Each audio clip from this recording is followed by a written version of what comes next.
ఇవాళ భారతదేశం ప్రపంచంలోనే ఇంత పెద్ద దేశంగా ఉండి అందులో పెద్ద ప్రజాస్వామిక దేశంగా భారత రాజ్యాంగం ద్వారా నిర్మితమై ప్రపంచంలోనే అతి పెద్ద ప్రజాస్వామ్య దేశంగా పిలువబడుతున్న సంగతి మనందరికీ తెలిసిందే. ఎందుకంటే ఈ ప్రజాస్వామ్యంలో బహుళ పార్టీల వ్యవస్థ, తర్వాత ప్రతి 5 సంవత్సరాలకు ఎన్నికలు జరగడం, ఎన్నికల ద్వారా ప్రజలు తమకు నచ్చిన అభ్యర్థులను ఎన్నుకోవడం, తమ పార్టీని ఎన్నుకోవడం అనేది సర్వసాధారణంగా జరుగుతున్న విషయం. ఇది భారత రాజ్యాంగం ప్రకారం సంక్రమించిన హక్కు. అయితే ఆ ప్రజాస్వామ్యంలో ముఖ్యంగా అధికార పార్టీ, ప్రతిపక్ష పార్టీ అనేటివి రెండు కళ్ళ లాంటివి. ఒకటి, ఒక పార్టీ పాలన చేస్తే ప్రతిపక్షంలో ఉండే పార్టీ ప్రశ్నిస్తుంది. ఒక పార్టీ, అధికారంలో ఉన్న పార్టీ నిర్ణయాలు తీసుకుంటే అందులోని లోపాలను ఎత్తి చూపడం ప్రతిపక్ష పార్టీ కర్తవ్యం. ఇది సాధారణంగా జరుగుతున్న విషయాలు ఇంత మునుపు. అయితే ఆంధ్రప్రదేశ్లో దానికి విరుద్ధమైనటువంటి ఈ ప్రజాస్వామ్య సంస్కృతికి భిన్నమైన పద్ధతులను 2014 నుంచి ఇప్పటి వరకు అవలంబిస్తుండడం మనం చూస్తూ ఉన్నాం. ఎందుకంటే వాళ్ళు ఎప్పుడు అధికారంలోకి వచ్చినా ప్రతిపక్షాల గొంతు నొక్కడానికి, తమ పాలనను ఎవరు ప్రశ్నించకుండా ఉండడానికి అన్ని వ్యవస్థలను దుర్వినియోగం చేస్తున్న పరిస్థితి ఈ రాష్ట్రంలో ఉంది. ఈ మధ్యకాలంలో పోలీస్ వ్యవస్థ ద్వారా ప్రజాస్వామిక హక్కులను కాలరాస్తుండడం మనం చూస్తూ ఉన్నాం. వాక్ స్వాతంత్రం అనేదే లేకుండా చేస్తున్న పరిస్థితులు. ఎందుకంటే ఏ పార్టీకైనా, పొలిటికల్ పార్టీలకు, రాజకీయ పార్టీలకు రాజ్యాంగం ఆర్టికల్ 19 ప్రకారం భావ ప్రకటన స్వేచ్ఛ కొన్ని నిర్దిష్ట పరిమితులకు లోబడి భావ ప్రకటన స్వేచ్ఛను ఇచ్చింది. ఆ భావ ప్రకటన స్వేచ్ఛను కూడా హరించే విధంగా ఇవాళ తెలుగుదేశం ప్రభుత్వం తయారైంది. రాజకీయ నాయకులు మాట్లాడే మాటలనే, అంటే ప్రతిపక్ష నేతలు ఏం మాట్లాడినా వాటిపైన కేసులు పెట్టడం, తర్వాత ప్రతిపక్షాలకు ఇప్పుడు మారుతున్న యుగంలో social media, Facebook, Insta, Twitter ఇవన్నీ కూడా ప్రధానమైన ఆయుధాలుగా ఉన్నాయి. ప్రభుత్వం చేసే లోపాలని, ప్రభుత్వం చేసే పొరపాట్లని ప్రజాస్వామ్యయుతంగానే ప్రశ్నిస్తున్న పరిస్థితులు, లేకపోతే తమ నిరసనల ద్వారా, వివిధ ఆందోళనల ద్వారా ప్రభుత్వ దృష్టికి తేవడానికి ప్రయత్నం చేయడం అనేది సర్వసాధారణం. It is the beauty of democracy. అయితే ఈ రాష్ట్రంలో దానికి విరుద్ధంగా ఈ ప్రభుత్వం పరిపాలన కొనసాగిస్తూ ఉంది.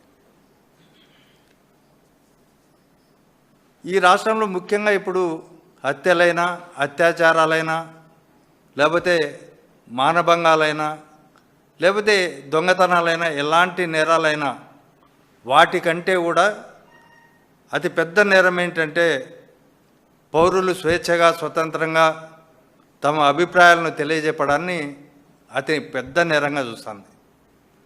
మొత్తం పోలీసు వ్యవస్థనంతా ప్రతిపక్ష పార్టీల, తర్వాత ప్రతిపక్ష పార్టీల యొక్క సోషల్ మీడియా వేదికల్ని, వీటన్నిటిపైన కేసులు పెట్టడానికి ఈ పోలీసు వ్యవస్థను ఉపయోగించుకుంటాను. చంద్రబాబు గారి పరిపాలనలో ఆయన చేస్తున్న ప్రజా వ్యతిరేక నిర్ణయాలను కానీ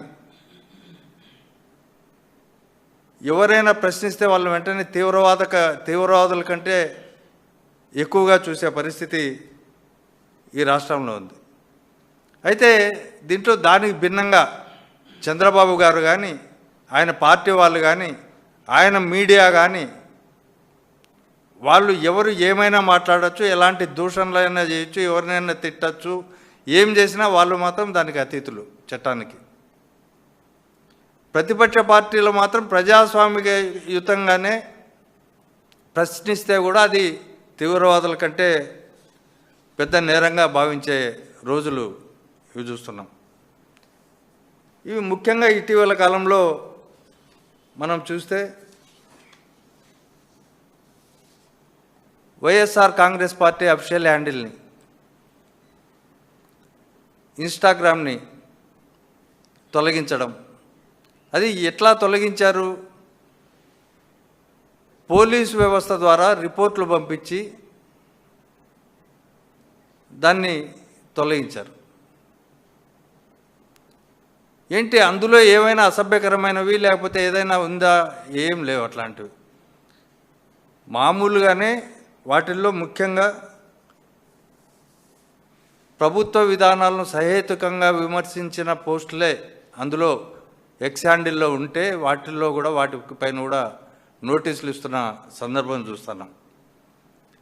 అమరావతి ముసుగులో దోపిడీని వ్యతిరేకించిన తర్వాత ఈనాడు పేపర్లో వచ్చిన 2,500 కోట్ల రూపాయలు అద్దాలకు మాత్రం గ్లాసెస్కి అమరావతి బ్యూటిఫికేషన్లో భాగంగా దానికి 2,500 కోట్లు ఖర్చు పెడుతున్నారని ఈనాడులో ఒక వార్త వస్తే ఆ వార్తను పోస్టు చేస్తే దానిపైన కూడా ఒక నేరంగా చిత్రీకరించి ఇది చేయడం. తర్వాత కరెంటు ఛార్జీలను ప్రభుత్వం పెంచితే ఇది సరైనది కాదు, ప్రజలను అడ్డు విర్చడమే అని చెప్పి ఓ పోస్టు పెడితే దాన్ని తొలగించమని ఆదేశాలు. కర్నూలు బస్సు యాక్సిడెంట్కు కారణాలు కేవలం బెల్ట్ షాపులు మాత్రమే.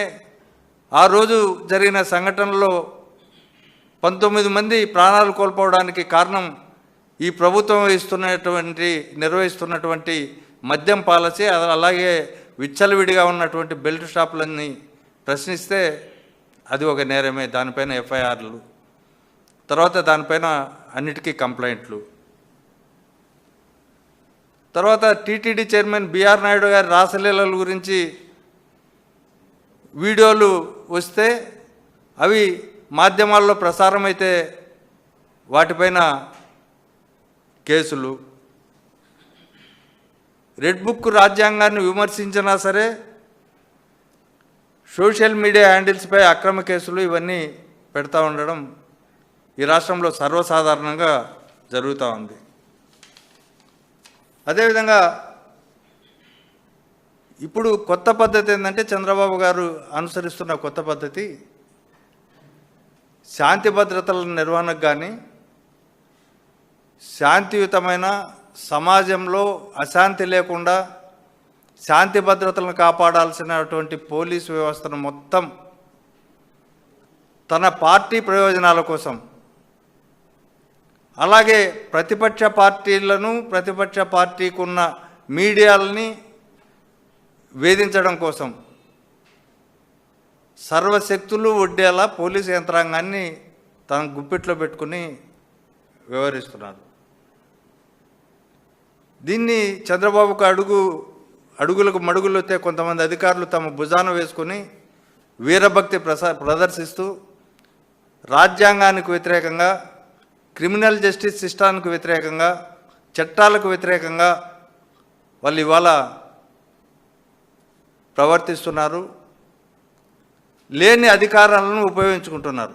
ఇది ఎందుకు చెప్పాల్సి వస్తుందంటే ఇటీవల కాలంలో స్పష్టంగా కొన్ని ఇన్ఫర్మేషన్ టెక్నాలజీ యాక్ట్ సెక్షన్ 69 ప్రకారం పోలీసులు వ్యవహరించాలా, ఎవరైనా వ్యవహరించాలా. అందులోనే 2009లో కొన్ని రూల్స్ కూడా ఫ్రేమ్ చేశారు. 66 యాక్ట్ని దాంట్లో ఇన్ఫర్మేషన్ టెక్నాలజీలోని సెక్షన్ 66ని సుప్రీంకోర్టు కొట్టివేసింది. ఎందుకంటే అది సహేతుకంగా లేదు,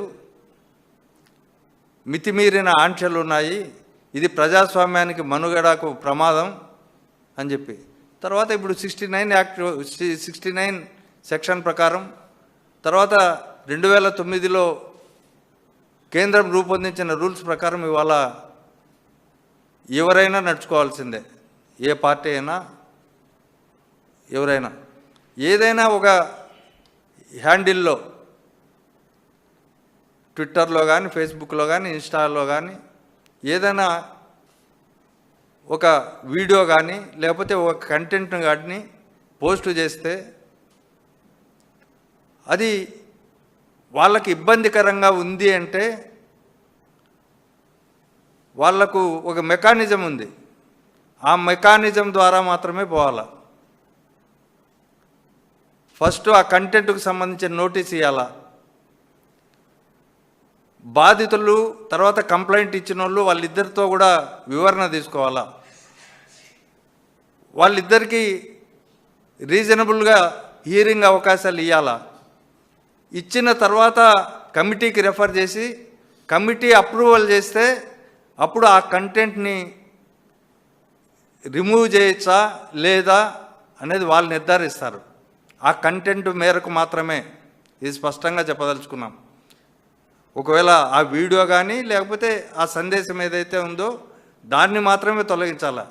ఇప్పుడు అట్లా కాకుండా మొత్తం ఇన్స్టానే రిమూవ్ చేసేస్తున్నారు.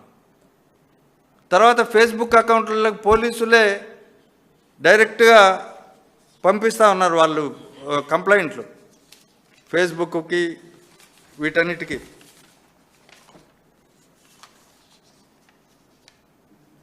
Kalahasti 1 town CI G Prakash Kumar, Kurnool rural PS CI Chandrababu Naidu, తాలూకా PS CI Tejamurthy, Madanapalle town SI Nageswararao వీళ్ళందరూ కూడా డైరెక్ట్గా కంప్లైంట్లు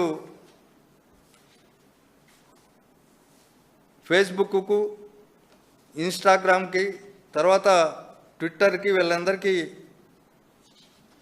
నోటీసులు పంపించి వాళ్ళకేం తెలుసో ఏమో ఇది అసభ్యకరమైన కంటెంట్ ఉంది దీన్ని తీసేయండి లేకపోతే దీన్ని బ్లాక్ చేయండి అని చెప్పి పోలీసు వాళ్ళు పంపిస్తూ ఉన్నారు.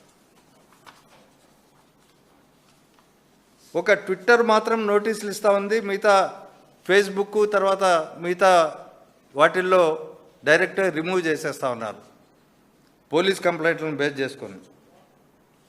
వాటిల్లో ఏదైనా అసభ్యకరమైన అంశాలు ఉన్నాయా అంటే అవి ఏమీ లేవనేదానికి ఒక ఉదాహరణ చెప్తా.